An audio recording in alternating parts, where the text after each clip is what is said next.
Hola, ¿cómo andan? Bienvenidos a una nueva edición del programa que llamo Listen.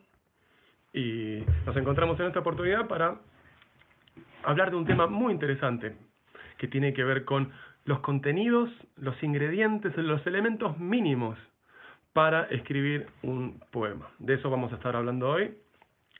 Y fundamentalmente tener en cuenta cuáles son los aspectos constructivos del poema una vez que uno tiene esos elementos primitivos. Así que vamos a comenzar ya mismo y les propongo tener a mano un anotador y una lapicera para tomar nota de algunos conceptos que te pueden llegar a servir útil y que puedes usar para tu próximo texto estético cuando te pongas a escribir. Así que te recuerdo un poquito que habíamos visto la vez pasada. Estamos viendo acerca del proceso creativo. Habíamos visto justamente 3 fases. La de incubación, que consiste justamente en pasar de la nada a tener una idea fuerza, un sentimiento, un pensamiento. El momento de lo que llamo invención, a partir... Ahí, saluda Caro. Hola Caro, ¿cómo te va? La fase de la invención, que es la segunda, que a partir de esa idea fuerza, paso justamente a elaborar unas primeras líneas textuales, como para fijar la orientación y el tono. Y con esas líneas principales paso a la tercera fase del proceso creativo, que llamo composición. Y el objetivo de esa fase es extender esa idea fuerza convertida en un protopoema, es decir, algunas líneas textuales, hacia la totalidad de un texto final.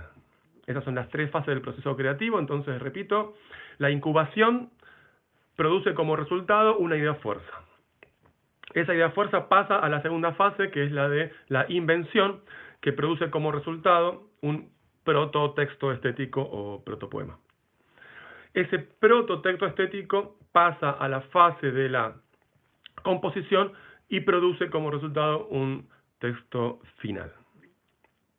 Después habíamos profundizado acerca de la fase de la composición y habíamos visto 4 fases dentro de la fase de la composición, que es la última del proceso creativo. La fase de la proyección, que tiene que ver con... se me cayó la cámara. La fase de la proyección, que tiene que ver justamente con extender y desarrollar el material. La segunda fase, que es la de la transformación, sustituir un elemento de poca fuerza estética por un elemento de mayor fuerza estética. Por ejemplo, convertir un concepto en una imagen. En vez de decir la infancia corre peligro, escribís un niño camina por la cornisa. Transformaste los elementos, pasando de lo abstracto a lo concreto. Y de esta manera ganás impacto emocional en el proceso de lectura. Y la tercera fase es la de organización, que es justamente tomar decisiones acerca de cuál es el mejor lugar para colocar los elementos del todo. Y cuarta y última, depuración. Considerar eliminar todo aquello que tiene que ver con redundancias inmotivadas o elementos que no están funcionalizados dentro de la estructura total del texto. Hoy nos vamos a meter adentro y más aún adentro de los elementos que forman parte del material semántico. Hoy vamos a tocar como tema el aspecto semántico de la construcción de los textos estéticos, que básicamente es introducirnos dentro de la mente y ver de qué están hechas esos átomos de ideas. O pueden ser emociones, pueden ser conceptos, valores, ya vamos a enumerarlos ordenadamente y desarrollar uno por uno. Pero todos estos elementos serían como los ingredientes para hacer una rica torta. De tal manera que, para que la torta sea mucho más rica, es importante considerar usar la mayor cantidad de elementos divergentes, de tal forma de agregar variedad. Y esto justamente produce enriquecimiento del producto final. De esto entonces vamos a estar hablando hoy, de justamente cuáles son los elementos constitutivos del tejido semántico de un texto estético.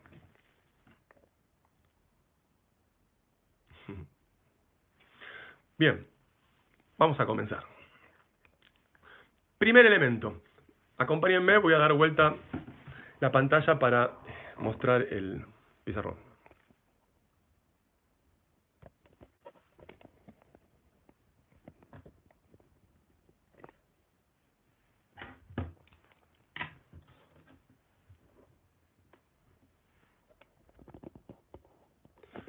Primer elemento que tenemos que tener en cuenta.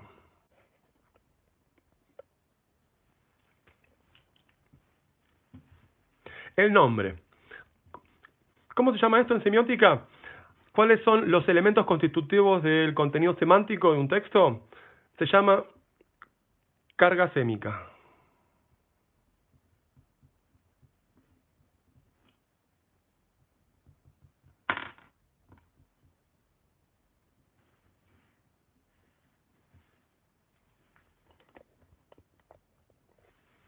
La carga sémica está compuesta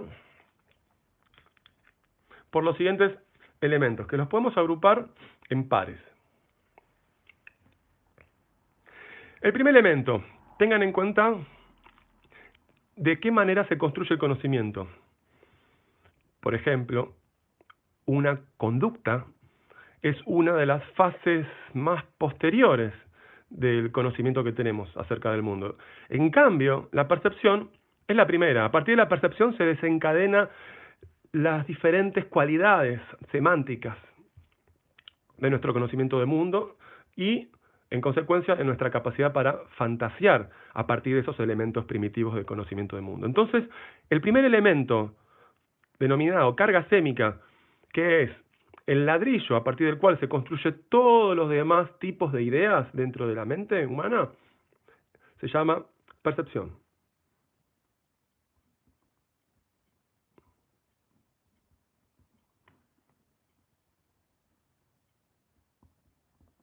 Ahora bien, para ser precisos, percepción es el proceso. El nombre técnico es el de percepto, un término que acuñó y utilizó Deleuze, Gilles Deleuze, filósofo francés del siglo XX. Percepto. El percepto es la unidad, para decirlo brevemente, la unidad perceptiva, que tiene cierta independencia en el ámbito de la mente. Entonces, vamos a sacar la esta. El percepto. ¿Qué es un percepto? Pensemos, por ejemplo, en los 7 sentidos que tenemos. No tenemos 5, como no lo aprendimos en el colegio. Tenemos, en principio, 7, si no más. Vista, oído,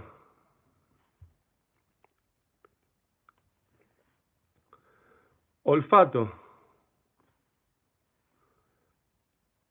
gusto, tacto, equilibrio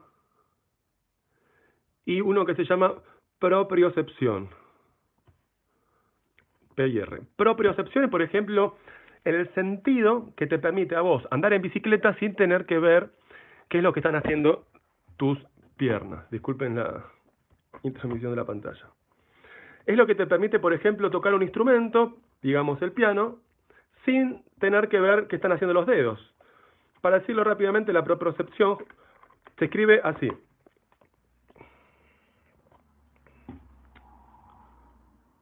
Proprio, P-R-O-P-R, propriocepción. La propriocepción, entonces, es el sentido que nos permite identificar en qué posición está cierta parte del cuerpo en relación al espacio. Como decía, por ejemplo, tocar el piano, uno puede ver la partitura y no mirar los dedos, y sin embargo uno sabe cuál es la distancia que necesita llevar un dedo para poder tocar cierta tecla. Uno no está usando la vista para dirigir el dedo, uno usa el sentido, por así decirlo, del músculo. El nervio ligado al músculo que tiene una memoria espacial. La propriocepción entonces te permite moverte en el espacio sin tener que usar la vista para dirigir adecuadamente las partes de tu cuerpo. Esa es la propriocepción. Entonces tenemos, en principio, 7. La de equilibrio, la propriocepción y las 5 que ya conocemos. Entonces, el percepto justamente es una unidad cualitativa resultante de alguno de estos sentidos. Los sentidos son como canales, si uno quiere pensarlo de una manera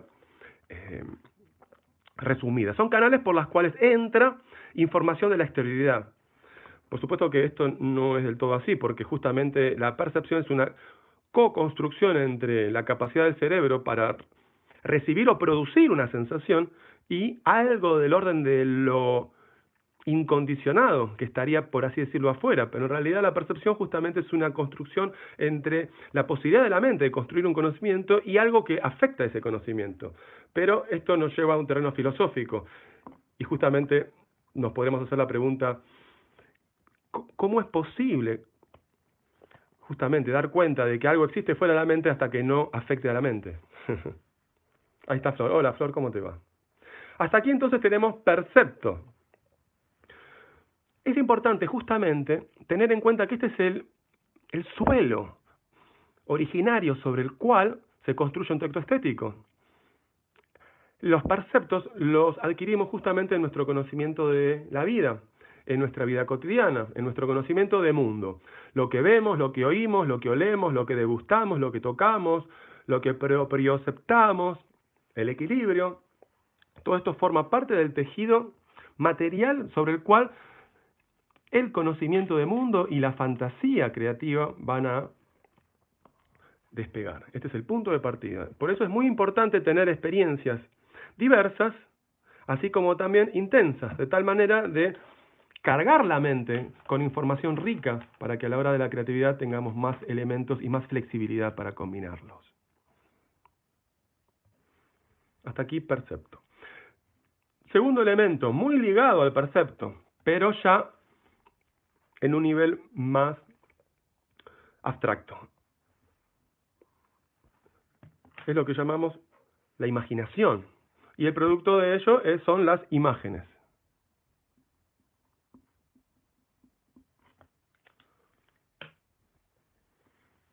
Si percepto, por ejemplo, es el resultado de abrir los ojos y ver una rosa, la imagen es el recuerdo de esa rosa o la fantasía de volver esa rosa, por ejemplo, cerrando los ojos, de color azul, de color violeta, agrandarla, empequeñecerla. Todo lo que podemos hacer con nuestra facultad de la imaginación. Todo el conjunto de transformaciones dado el percepto. Los perceptos no los inventamos nosotros. Sin embargo, sobre la base del percepto nosotros podemos ampliar fantasiosamente esa información de entrada y crear nuestros mundos imposibles, si uno quiere, pero sobre la base de ese mundo actual, ya que no puede haber una imagen sin una percepción correlativa, como bien decía nuestro amigo Hume, filósofo moderno empirista. De tal manera que la imagen uno podría decir que es como el recuerdo, el halo, la sombra, la huella sobre la que yo puedo modificar, que resulta de la percepción directa del mundo. Y también es algo que nosotros podemos manejar, justamente podemos modificar la cantidad de una manzana. Por ejemplo, una manzana la podemos ver y tiene cierta proporción, cierta cantidad, altura, profundidad, ancho. Sin embargo, cierro los ojos y podemos modificar el tamaño, pero también podemos modificar las cualidades, por ejemplo, el color, la forma. Podemos inventar que hayan otras manzanas, etc. Es decir, la imaginación es el terreno donde más o menos somos bastante libres, pero no del todo, porque no podemos imaginar aquello de lo que no tenemos una percepción de base con la cual construir el conjunto de imágenes. Entonces, la imaginación tiene sus límites y también exteriorizar y darse cuenta de cuáles son esos límites es una oportunidad para ser más libre en cuanto a la facultad de la imaginación. O sea que en nuestro libro de artista podemos anotar, para enriquecer nuestras percepciones, tener mayores y más diversas y más intensas experiencias de vida. Y de esta manera el percepto se enriquece. Ahora, sobre la base de esas vivencias, de esos perceptos, yo tengo la facultad de imaginar las cosas más extrañas posibles. Y eso también habla justamente de una libertad creadora. ¿Cómo sigue entonces la lista de carga sémica? Este es el primer par. El segundo par.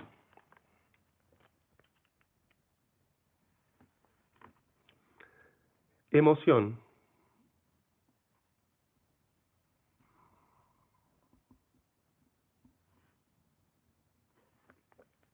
Como ustedes saben, este es el lugar donde, si bien uso la palabra emoción como genérico, estamos hablando de las emociones, de los sentimientos, de las actitudes, el temple anímico, todas las propiedades que tienen que ver con el estado anímico del sujeto.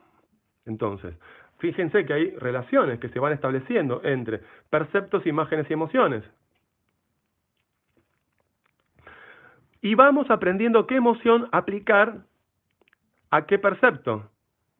Y esto justamente nos permite desarrollar en el futuro de esta lista, que de a poquito la voy desarrollando, nos permite desarrollar respuestas adecuadas para poder sobrevivir en el mundo.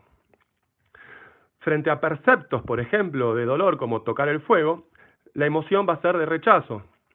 Entonces, cuando vea un fuego, voy a recordar la emoción que tuve de tal manera de no cometer el mismo error. O voy a aprender de qué manera manipular el objeto de tal forma de que esa emoción de tristeza no ocurra por el percepto de dolor. En ese sentido, entonces, si volvemos al primer elemento, percepto, puede dividirse en dos aspectos. Un aspecto que tiene que ver justamente con la cualidad, por ejemplo, esto relativo a los sentidos, de qué sentido procede ese percepto, esa es la cualidad, pero también la intensidad, por ejemplo, placer-dolor. Determinadas sensaciones, si son muy intensas, pasan de generar placer a generar dolor. Por ejemplo, el agua tibia, el agua caliente, el agua muy caliente, y de repente del placer se pasa al dolor. Y es gradual. Entonces recuerden esto también, porque a la hora de escribir texto estético hay que tomar decisiones acerca de cuánta cantidad perceptiva para generar o placer o dolor momentáneamente en el texto, ya sea en los actores con los que estás trabajando la trama de tu texto estético, sea poema, cuento, etc. Así como también el lector, como otro actor que coparticipa del conjunto de percepciones que el autor está manipulando en el proceso de lectura. Y por supuesto, las cualidades. Estoy hablando de el cielo, tiene una cualidad visual, pero no sonora. Estoy hablando de el mar, tiene doble cualidad, cualidad sonora y visual, y así. Y además tiene la cualidad del sabor, con lo cual el cielo no tiene. Entonces es muy interesante seleccionar las imágenes en virtud de qué carga perceptiva quiero transmitir. Pasando entonces al segundo par y continuando, luego de emoción viene en mi lista, en el modo como yo lo organicé, el concepto.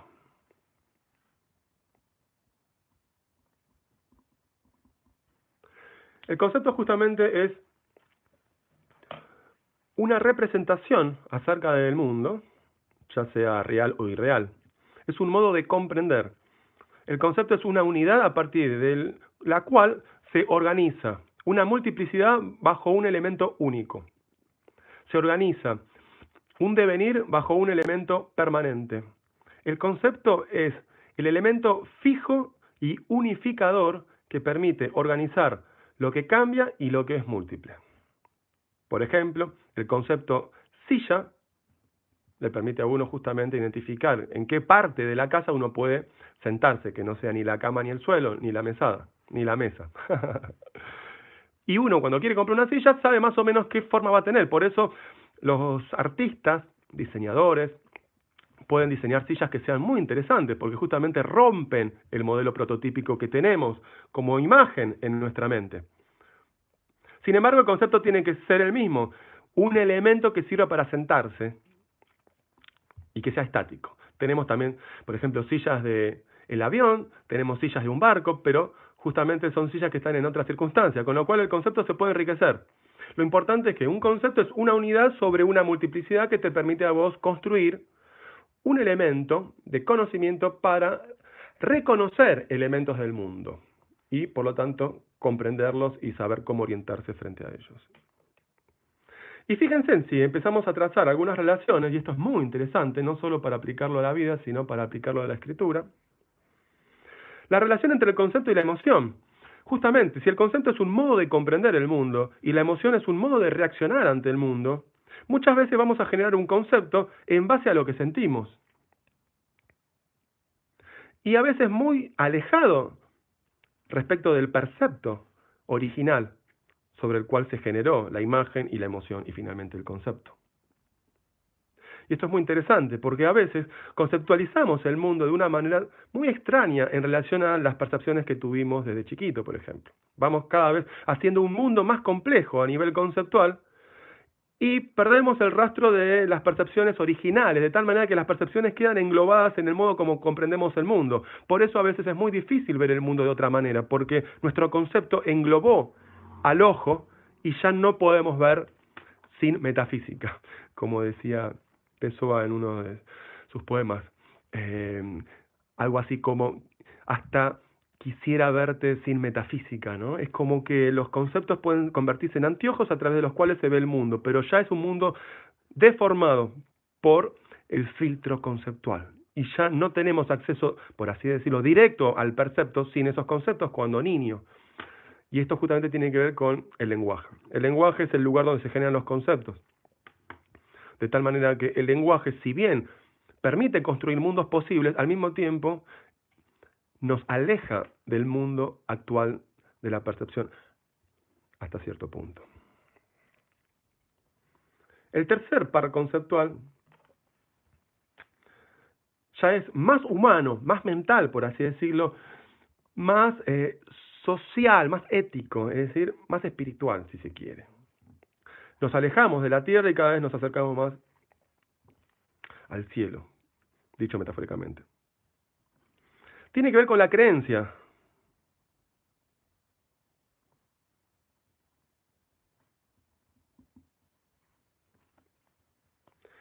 La creencia es una suma, podría uno decirlo, de conceptos y emociones. Por ejemplo, no es lo mismo decir yo creo en Dios que decir yo sé que Dios existe. El verbo de saber lo compromete a uno a poder demostrar de alguna manera la existencia de Dios. En cambio, el concepto yo creo que no lo compromete a uno a tener que demostrar porque la creencia puede ser del orden más afectivo y no tanto epistemológico, de tal forma de que uno puede sentir que cree la presencia de Dios como parte del mundo.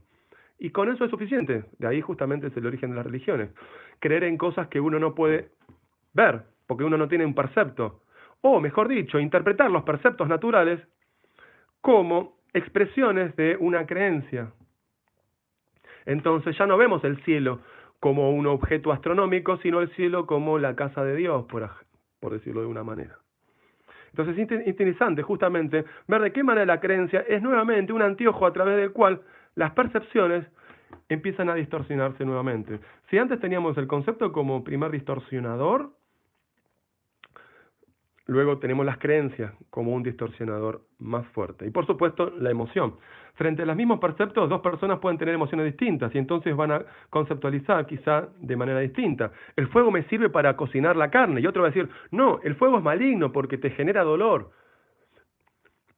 Ni una ni otra es verdadera, sino que ambas son verdaderas. Por eso construimos el mundo en relación con nuestras imágenes, nuestras emociones, nuestros conceptos y construimos creencias en base a esos perceptos. Y es muy interesante que uno cada tanto haga una revisión acerca de cuáles son nuestras creencias, sobre qué base se construyen esas creencias, cuánto vale la creencia que tengo, de dónde se origina esta creencia. Los orígenes de las creencias pueden remontarse justamente a los orígenes de la propia niñez, de tal manera que uno sigue creyendo en Papá Noel cuando tiene 9 años, o en la hadita que nos trae, o en el ratón Pérez que nos trae el dinero cuando éramos chiquititos, hasta los 5, 6, 7 años, más o menos. Entonces, ¿en qué creemos? Y ahora creemos en el sistema capitalista, creemos en la religión, creemos en la visión occidental de cómo se construye el mundo. Son creencias. Hay creencias que quizás son más coherentes con las percepciones que otras. Por ejemplo, la de las ciencias.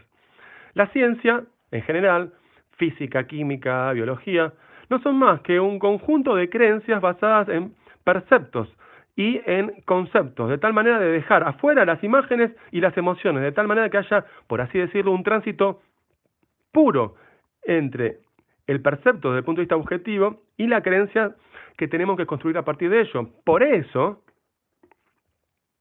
la ciencia es rigurosa, o al menos busca hacerlo. Trata justamente de crear conceptos solo basados en investigación empírica, de tal manera de construir un cuerpo de creencias que sea coherente con el modo como funciona el mundo. ¿Y qué tiene que ver esto con la literatura? ¿Qué tiene que ver esto con el texto poético? Justamente, cuando uno escribe un texto estético, está construyendo y manipulando las creencias del lector. Y esto genera la posibilidad de construir un mundo totalmente alternativo al mundo que conocemos. Usar los perceptos de la mente del lector mientras va leyendo. Crear sentimiento de extrañeza, por ejemplo, no cumpliendo las expectativas del lector que el mismo autor generó por medio de una manipulación textual. Crear conceptos que no existan, por ejemplo, en otro lugar que no sea en ese texto estético. Y por supuesto crear creencias por medio de nuevas combinaciones de palabras y de descripciones de mundo. Realmente la carga sémica es una manera de ingresar a la microsemiótica de la construcción del tejido semántico del texto estético. El último elemento del tercer par se llama valor. Y el valor es justamente cuánto vale para nosotros. ¿Cómo valoramos? ¿Positivo o negativo? ¿Lo aceptamos o lo rechazamos? ¿Es bello o feo? ¿Es bueno o malo? Valor justamente tiene que ver con cuál es la actitud que nosotros tomamos frente a eso. Y eso puede ser un percepto, una imagen, una emoción, un concepto o una creencia. ¿Cuánto vale, por ejemplo, para nosotros hacer el bien? ¿Vale muchísimo, mucho, regular, poco, poquísimo, nada? ¿Cuánto vale, por ejemplo, comer sano? Mucho, regular, poco, nada. ¿Cuánto vale, por ejemplo, para nosotros el amor en el sentido romántico? ¿Cuánto vale para nosotros escribir un buen poema? ¿Cuánto vale para nosotros? Hay un montón de lugares donde ya está articulado en tu mente valoraciones. Un lugar, entonces, donde volver a examinar cotidianamente y hacernos la pregunta que Nietzsche, filósofo alemán del siglo XIX, nos invita a hacer. ¿Cuánto valen nuestros valores? ¿Cuánto valen? Y esa pregunta nos lleva justamente a un lugar anterior. ¿Cuánto vale este valor? Entonces tenemos que preguntarnos cuál es el criterio desde el cual estoy valorando este valor. Y esto a su vez, ¿cuánto vale este criterio desde el cual yo valoro este valor? Y vale esto. Y esto, ¿desde qué lugar vale el criterio desde el cual vale el criterio a partir del cual voy a valorar este valor? Y así uno puede ir, por ejemplo, a distintos fundamentos. Al fundamento de Dios o, para decirlo rápidamente, al fundamento de la naturaleza. Es decir, el criterio de la naturaleza, de la salud, y no el criterio de la salvación, por ejemplo, para buscar los dos extremos, ¿no? Cielo y tierra. Pero, ¿cuál es el fundamento de nuestros valores? Hay justamente que pensar entonces en el terreno de la moral en este caso. Y revisar si la moral que tenemos instalada en nuestra mente es necesaria y suficiente. Si no, habría que revisar algunos elementos y entonces reemplazarlos por el valor contrario, quizá. Porque nosotros tenemos instalados en nuestra mente justamente una automatización, una naturalización de un modo de ser, un modo de percibir, un modo de imaginar, un modo de emocionarnos, un modo de conceptualizar y un modo de creer. De tal forma de que quizá ese modo no es lo suficientemente funcional como para permitirnos ser más creativos. Porque justamente cultura e innovación son términos hasta cierto punto contrarios. Recuerden la frase de Borges que decía: lo único que se puede hacer con la cultura es esto, romperla. Lo único que uno puede hacer con la tradición, la palabra tradición, no cultura, es romperla. Es decir, entre tradición e innovación hay una dialéctica de ida y de vuelta. Entonces es muy importante revisar cuánto valen los elementos que están originados en el suelo de la tradición, lo que heredamos como valores culturales de la sociedad, colegio, familia, y los que siguen perpetuándose, familia, amigos, trabajo, etc. Cuanto más revisemos lo que tenemos en nuestra mente, perceptos, imágenes, emociones, conceptos, creencias, valores, más libres vamos a ser de ellos, porque estos elementos, desde un punto de vista de una interpretación que llamo yo poequinética, es decir, el movimiento de la construcción poética del modo como representamos y construimos el mundo, puede justamente no ser funcional al desarrollo de una edificación más espiritual, al desarrollo de una edificación más creativa de la vida y de la obra literaria. Esto significa que nosotros, si bien somos una esponja que absorbe mandatos acerca de cómo hay que hacer todos estos elementos, también somos un músculo que decide cómo transformar esto que está en la mente. Y ahí reside nuestra libertad. Y tenemos que ejercer la libertad cotidianamente para no ser escritos por otros. Y finalmente, el cuarto par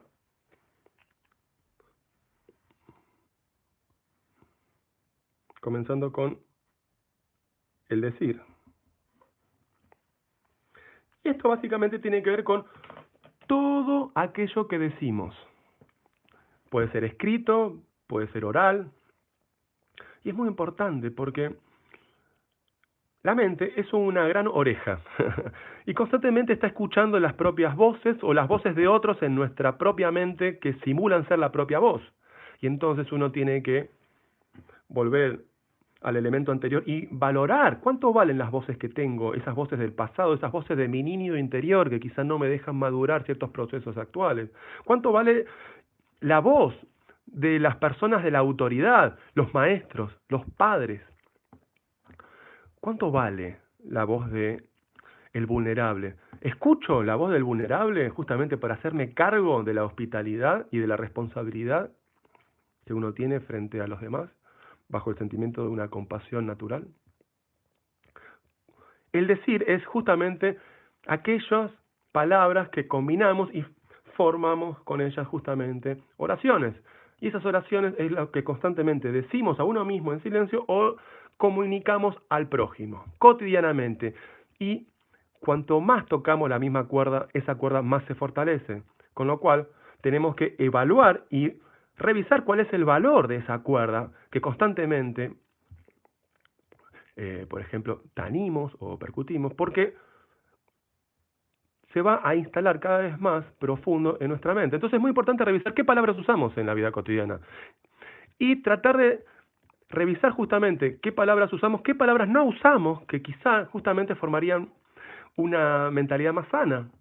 Empezar a revisar entonces el diccionario personal para poder limpiar la mente de viejos decires y justamente estar más libre para que aparezcan nuevos decires, nuevas combinaciones. Es limpiar la casa. Y si relacionamos esta fase, este elemento, esta carga sémica denominada decir, por ejemplo, o locución, o palabra, o lenguaje, con los demás elementos, entonces fíjense que hay una relación directa entre percepto y decir. Por ejemplo, cuando vas caminando por un parque y se te ocurre un verso caído de la nada y decir, este verso es perfecto. Es como si la percepción pasara por la emoción y directamente se convirtiera en un decir, sin necesidad de pasar por la mente, ni la creencia ni el valor. No necesito evaluar, porque esto es inevitable. Entonces la poesía conecta percepto, emoción y decir de una manera tal que pasa casi por encima, diciéndolo metafóricamente, del concepto, de la creencia y del valor. Es más, en el momento de la crisis poética, cuando uno está inspirado, hay una revolución interna, donde los esquemas perceptivos y emocionales empiezan justamente a romperse y a generar un espacio interior en el cual se regurgita nuevos sentidos expresivos totalmente imprevistos. En ese momento de apertura, de divergencia y de flujo ilimitado, está la posibilidad justamente de abismarse a nuevas emociones, abismarse a nuevas maneras de comprender el mundo, totalmente inéditas para uno, abismarse a construir nuevas creencias que contradicen las creencias que hasta ese momento había sostenido como verdades absolutas, y justamente cambiar el valor de las cosas, o ponerlos en colisión al menos. Construir un poema es construir un microuniverso, donde todos estos elementos entran a revolucionar no solo tu propia mente, sino al mismo tiempo la mente del lector, porque se destruyen los modos habituales, automatizados, naturalizados de construir tejido de sentido, y es posible justamente tejer cualquier sentido. Y finalmente, el último elemento del cuarto par, el hacer.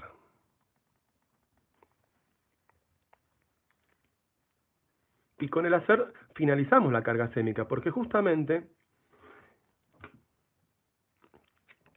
es aquello que reúne, de algún modo, todos los elementos anteriores. El hacer significa justamente, primero, tomar la decisión en base a una actitud. La actitud está relacionada con la emoción. El hacer puede partir como una reacción a partir de una percepción. Por ejemplo, si percibo que se viene la tormenta antes de salir de mi casa, modifico mi hacer y entonces agarro el paraguas. Hay una relación casi directa entre percepto y hacer, donde imagen, emoción, concepto, creencia, valor, decir, casi ni aparecen. Aparece justamente la creencia de que si veo nubes, si percibo nubes, creo que va a llover, tengo una creencia. En base a esta creencia que yo me formulo, basada en este percepto que yo veo, reformulo mi hacer. Veo nubes, creo que va a llover. Valor, no me quiero mojar porque si no me puedo enfermar. Estoy valorando cuánto vale justamente estar bajo la lluvia, pero bajo una lluvia hipotética. Entonces, como no me quiero enfermar, tengo que resolver el problema con una anticipación, que lo resuelvan. Entonces, salgo de casa con paraguas. Entonces, fíjense que salir de casa con paraguas a partir de percibir la nube involucra justamente, 1, percibir la nube, 2, creer que va a llover, 3, valorar ser mojado como algo negativo, 4, tomar la decisión de evitar ser mojado, para evitar la actualización de este valor negativo. Y quizá ustedes se pregunten, ¿qué tiene que ver esto con la poesía? ¿Qué tiene que ver esto con el texto estético? Esto es justamente la matriz sobre la cual se construye sentido. Esto manipula la mente del lector y lleva al lector a mundos totalmente imposibles, donde son absolutamente, si está bien escrito el texto, es decir, si están bien combinados, bien seleccionados, bien tratados estos elementos, se puede manipular la mente del lector justamente para que crea como absolutamente razonables, verídicos, verosímil, es la palabra clave, esos mundos que son, de hecho, imposibles. Entonces, lo interesante como efecto estético sería justamente cómo construir mundos que, si bien son fácticamente imposibles, son literariamente verosímiles. Y para eso hay que conocer los distintos elementos de las cargas sémicas y poder empezar a saborear la función expresiva y comunicativa. Expresiva tiene que ver con el efecto del desvío y comunicativa tiene que ver con el efecto de redundancia, es decir, hacerse comprender de estos elementos. De tal forma de que los actores, por ejemplo, es decir, los personajes de un cuento, los personajes de un poema, hacen cosas. Los pájaros vuelan, pero también pueden nadar. pero también el río puede volar, los árboles pueden volar, y yo hago hacer cosas que perceptivamente son imposibles porque no encuentro una imagen, no encuentro, por ejemplo, un río volador. Lo que sí encuentro es un río, y lo que sí encuentro es un pájaro que vuela. Entonces, le saco la pajaridad al vuelo, y justamente le saco la horizontalidad terrestre al río, de tal manera que pongo al río en el proceso de volar. Entonces los ríos pueden volar ahora.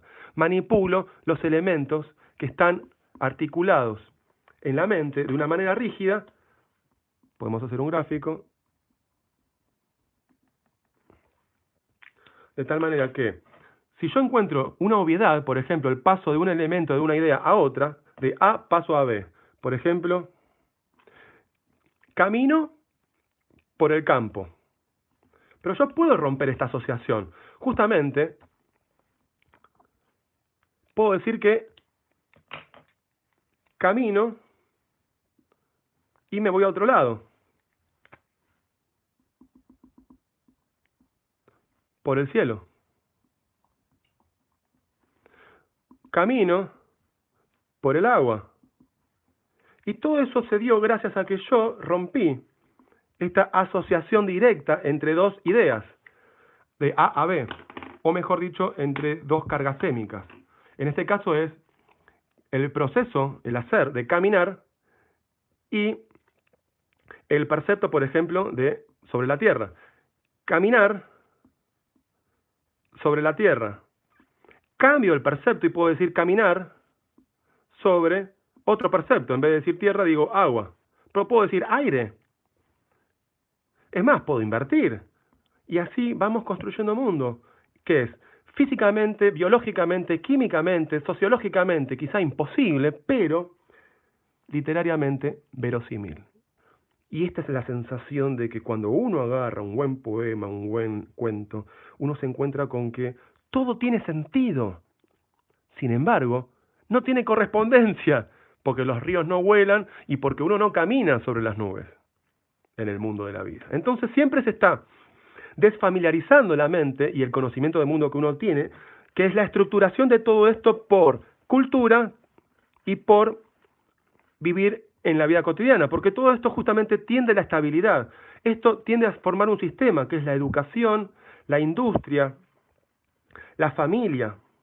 Todo esto forma justamente un sistema rígido, de tal manera que funciona la normalidad de la vida cotidiana. Pero esto, llevado a la escritura, y sobre todo a la poesía, esto hay que revolucionarlo. Al menos en el momento en que estamos escribiendo y poetizando, no a todo momento, porque si uno corre riesgo de perder el sentido común y no puede uno vivir en el mundo de la sociedad.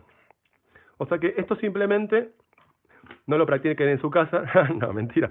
Este es el modo como construimos justamente conocimiento del mundo, y este es el mundo justamente de la semiosis estética, donde todo esto sufre rupturas constantes en virtud de una emoción básicamente que querés comunicar o de una idea. Y esto nos lleva a un nuevo episodio en algún momento, seguramente. ¿Cuál es el origen de la construcción de un texto estético de tal manera de desarrollar todo lo que tiene en potencia? Y algo de esto ya habíamos hablado acerca de qué es la idea fuerza, relacionando ahora idea con concepto, y esto es importante. El concepto de idea fuerza que habíamos mencionado en los episodios anteriores, este es el concepto básico, es la semilla del texto estético. Ahora, ya tenemos justamente que la fuerza tiene que ver con la emoción y el concepto tiene que ver con la idea.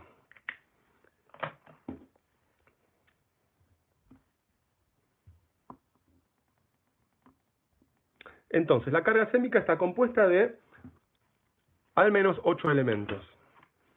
Percepto de imágenes, y los perceptos pueden ser justamente vista, oído, olfato, tacto, gusto, propiocepción, equilibrio. Las imágenes, que es como el halo más etéreo como resultado de esa percepción, pero al mismo tiempo manipulable por la fantasía.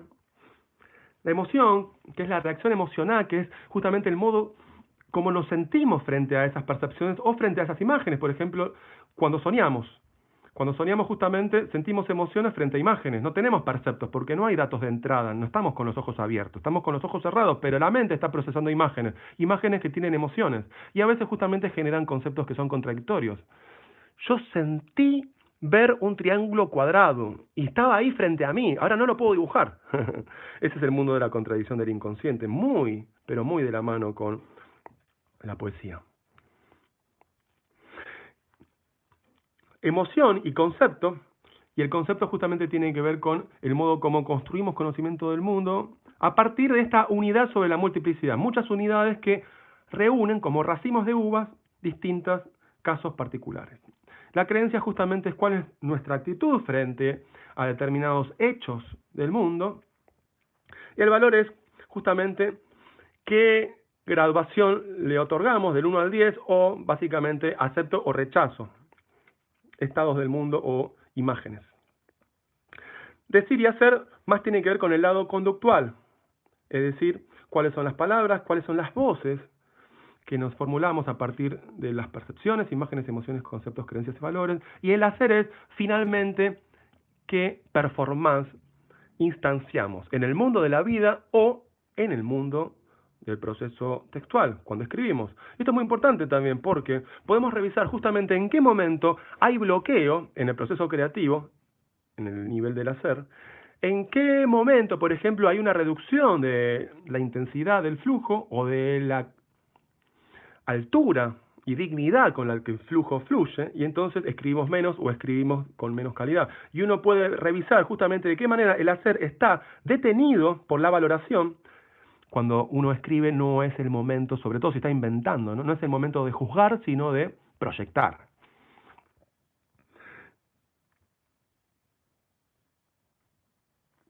Y para terminar la exposición de hoy, esto es una manera de configurarse la mente de manera automática por medio de la tradición y la educación y el sostenimiento por la cultura en la que vivimos cotidianamente. Pero el pasaje a la producción textual, esto tiene que ser revisado y transformado justamente para crear los mundos posibles, salir del mundo estático y crear mundos alternativos, de tal forma de que podamos expresar cosas que hasta este momento no han sido expresadas. Porque si seguimos usando los mismos elementos, vamos a terminar siempre expresando las mismas emociones y expresando los mismos conceptos. Pero la creatividad tiene que ver justamente con usar nuevas combinaciones de esos mismos elementos. Y, ¿por qué no?, nuevos elementos. Así que damos por concluida la reunión de hoy. Espero que les haya sido de utilidad.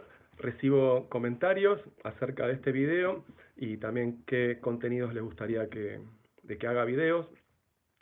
Y se van a venir también videos en inglés. Así que les mando un abrazo grande y espero que escriban con alegría. Besos.